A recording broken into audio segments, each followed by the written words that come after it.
Yeah, so I got it back. So I was angry at what she had sort of done to me, which, using the law against me like that when I wasn't, I wasn't a threat or nothing, or, I,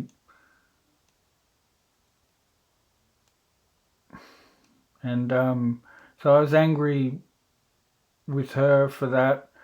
And then I was thinking that mum was taking her side because mum hadn't contacted me or something. And then and then I was just angry at it's just part of my illness. I get all the things that are deep seated within me come out, but in a ridiculous way where, because our family has issues. Like the five of us, it's the most dysfunctional thing ever. So, um, yeah, I've got deep seated things, and it sort of just comes out to the surface. Yeah, but just not in the right way, of course, and that's not what I do. It's not how I speak to people, or it's not how I use my decorum. And anyway, Kerry was she just had her picture up there.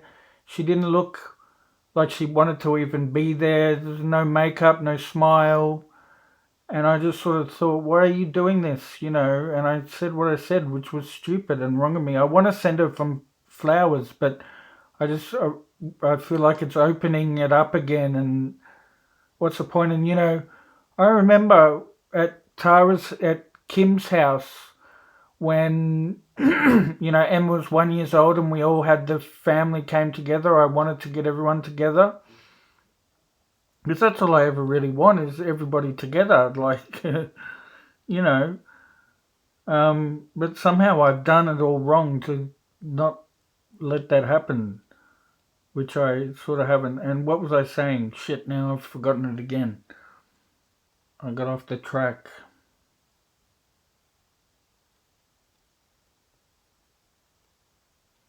Yeah, and I, yeah, I feel ashamed about it, Lynette.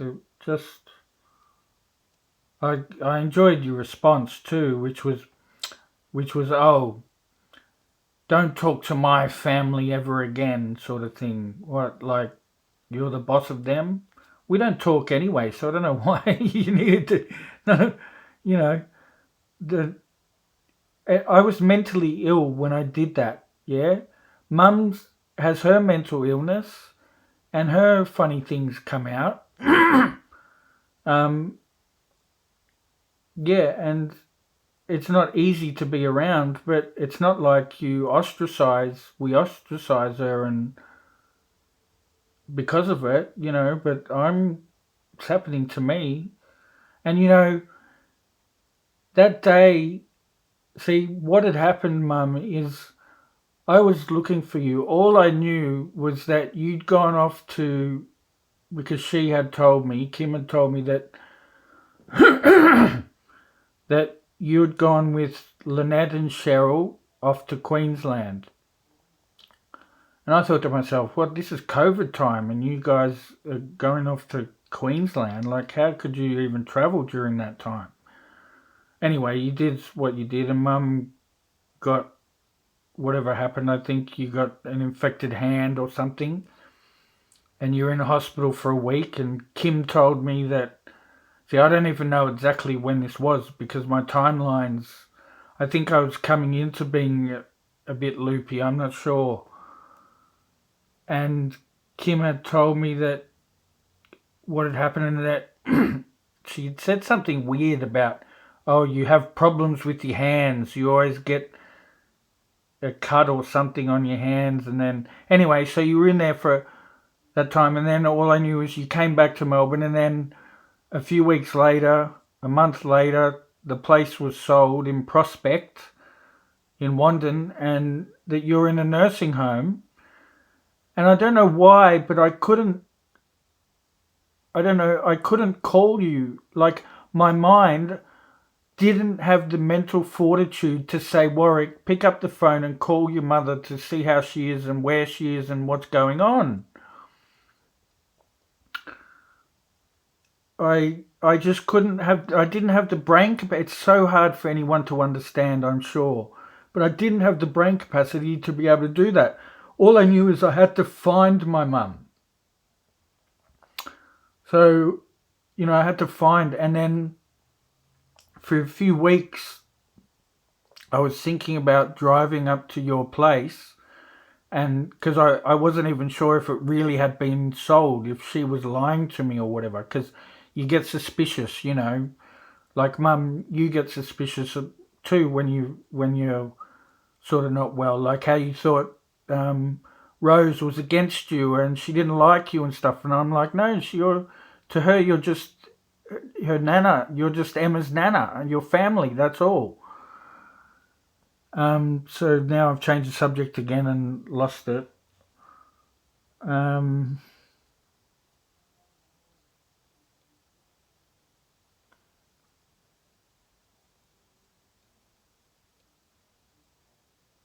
yes, to do with, and I was just looking for my mum, and so I thought about it for a few weeks of driving up there, and I didn't go. And then one day I was out, I was out in Croydon for something, and then on that day I was like, yep, I'm just going to go to mum's and check it out.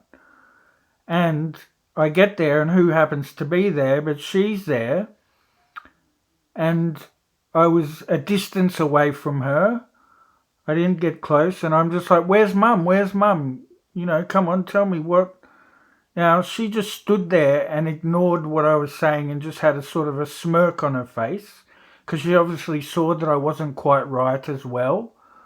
And I'm just like, "Where's mum? Tell me." And she just stood there. She didn't even say, "Warwick, you're not quite right, so I'm not letting you know or anything."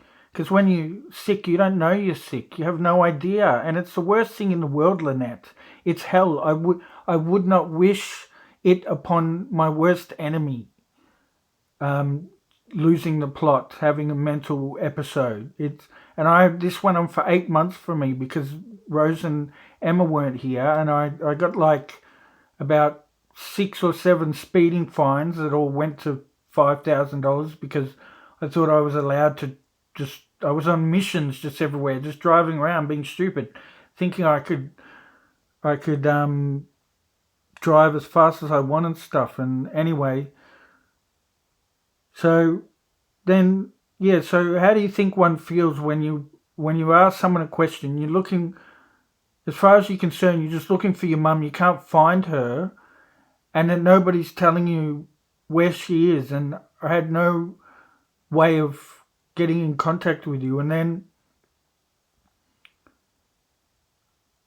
she just stood there and didn't tell me. And so what happened? I moved away. I backed away. I didn't try and inflare the situation more. I didn't try and get her to try and tell me more and more. Come on, tell me.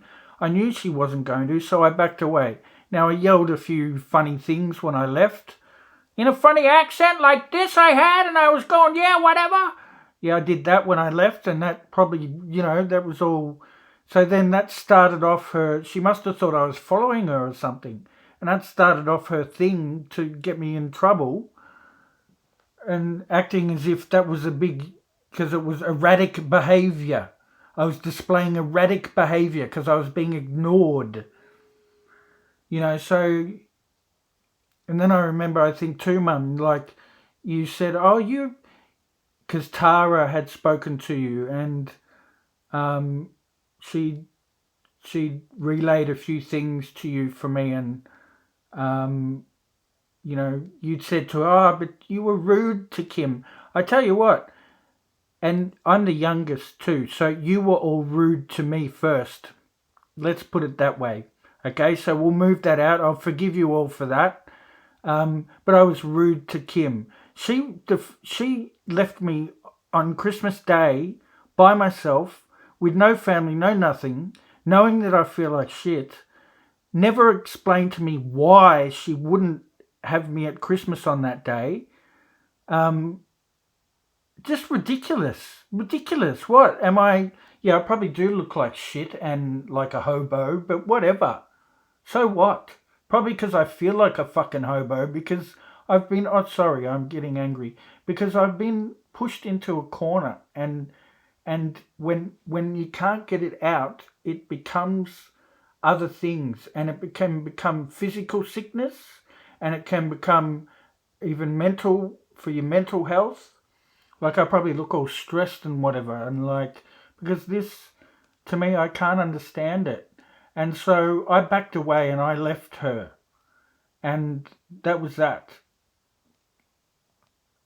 And then I wrote some things which I can't even remember, and what they were and okay, but anyway, I was just looking for you, mum, that's all. Because I don't know what she said about that day, like how maybe she's made it worse than what it what it was. I was looking for you, I was asking her where is mum, and I got ignored. And how is one to feel, but I left, I went away, and then I sort of started feeling like you were taking her side. So I, then I think you weren't, because people get on my bad side, like, not that they've really done anything, I just get suspicious about it. As you know, you do too, mum, with certain things. And then, yeah, I don't know what I was saying. Ever since my last episode, I've got like a memory problem. I'll be in the middle of thinking something and then it just disappears. Yeah, and so well, I hope you can just give me a call, mum. I know you probably, as I mentioned, I think just before, you don't want me to have the number because I'll know where you are, but you think about it. There's Rose, Emma, and I, and we're a package. We come together. So basically, if you want to see Emma, you got to see me too, because I'll be driving them to go and see you, or we'll be driving together to when they come here, July, August, and then they'll be back in January. And I want my daughter to see her nana, even if she doesn't want to, and she probably just wants to stay on her iPad and never. But I'll make her go and see you, and we'll have lunch, and I'll bring you some flowers or whatever. Like I don't see what I've done to you to make this be what it is. Or maybe I'm just got this all wrong and you're going to call me tomorrow. I don't know, but I remember our last. So you dropped your phone in the toilet, and then I remember our last four phone calls, mum. They've been good. Remember, I remember the first phone call after you called me back. I cried because you hadn't. It was about 4 weeks until I couldn't get a hold of. I couldn't find you again because your phone was in the toilet and broken, as far as what I've been told anyway.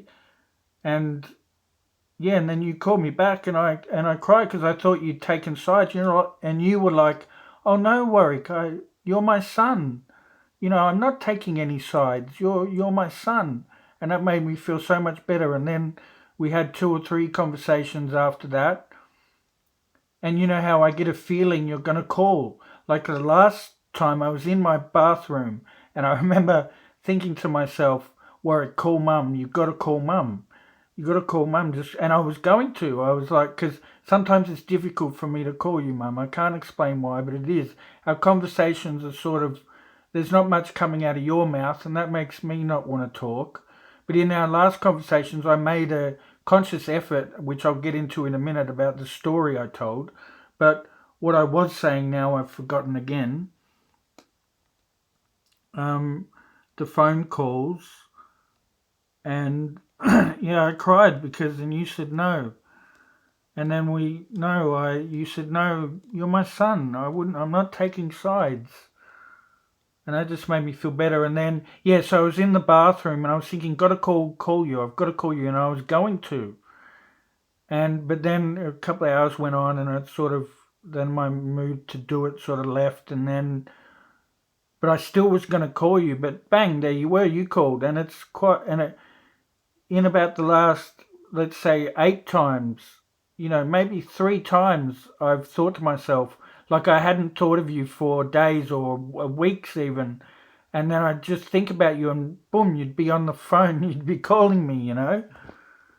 So, yeah, I guess that happens between DNA when DNA is the same, and maybe when there is some unconditional love there, maybe um, a transversing of. Anyway, that's probably too deep for you.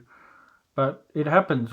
Anyway. Our phone calls have been great, and then all of a sudden, I just hear you're not talking to me again, and well, you're not talking to me like I've done something totally wrong, and then I get from Lynette, oh, she loves you, Warwick, but you're rude to her and you don't answer the phone. I mean, to just come out and just say that is patronising to begin with, and then not give me your email to be able to reciprocate and sort of be able to give you another side like I'm trying to do now, which I hope you can walk away and sort of feel like I'm not the big asshole that you think I am. Um, because I'm not my dad. I have portions of my dad in me, but I'm not. Even Mum, you've said to me when I was trying to explain to you what Kim had done after what I had done, which because I was mentally ill and couldn't control myself, um, and I was trying to tell you, and you sort of didn't want to hear it, and that's understandable because you don't want to be on either side, and I get that, and um, and I was trying to tell you it, and I said, "No, Mum, you need to understand what your daughter's like." And you sort of half snapped back at me and went, "Oh no, Warwick, I know exactly what my daughter's like. Yet I'm the one here who's getting the punishment for it by being pushed into a corner and a blockage and sickness being created by no communication going on." And it's not fair, and people can get seriously sick and hurt because of it. Not saying that I am, but I'm not doing as well as I could be. Let's just put it that way. Like I'm depressed half the time, and most of it has to do with this. And it's I'll never turn anyone away for. I'll never turn them away, and I don't think I have. And I've proven it even as a 17-year-old when the guy with the knife and he apologized and I was like water under the bridge, you know. And maybe I look stressed and angry now and I don't mean to. That's not my thing, but this is difficult for me.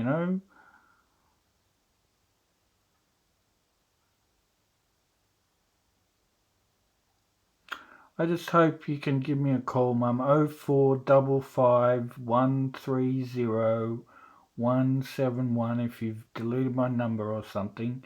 0455 130 171. This will go up on YouTube as soon as I know you've watched it. I'll take it off there, but it's the only way I know how to get onto you at the moment. And Emma's coming. What, you don't want to see Emma because like I said, we're a package. We come together, Mum. You know, I'm not. I even when I'm mentally ill, I'm not a danger to anyone, right? It's just my bark is bigger than my bite, and just weird stuff comes out, and that's all it is. And then I get the medication, which I'm on now, and have been for since that time, and for a year now. It's been about 6 months until for a year now, I've been. What are we? So that's what are we now? We're coming up to March, April, May in a couple of days, and then so yeah, like it's up to you anyway. No, you're the master of your own domain, Mum. I'm your son. I love you. That hasn't changed. I don't always enjoy our conversations because not much comes out. Um, but yeah, right when I sort of even thought make an effort. Oh, that's right. I told the story of one of our last four conversations because I'd sort of said to myself, um, yeah, I should maybe make more of an effort to elicit or to get you to talk a bit more with me. Oh, there's Pars Radovtrabrook thing up there. That's the one thing I have of his, which I cherish. And damn! Now what was I saying? I've lost it again.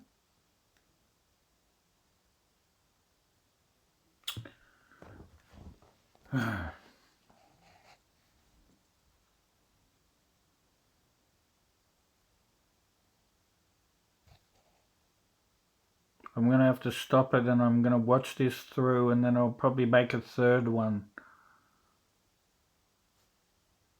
Will come as a package. What else did I've forgotten? Yeah, so I'll stop this and then I'll watch it back and I'll make a third installment.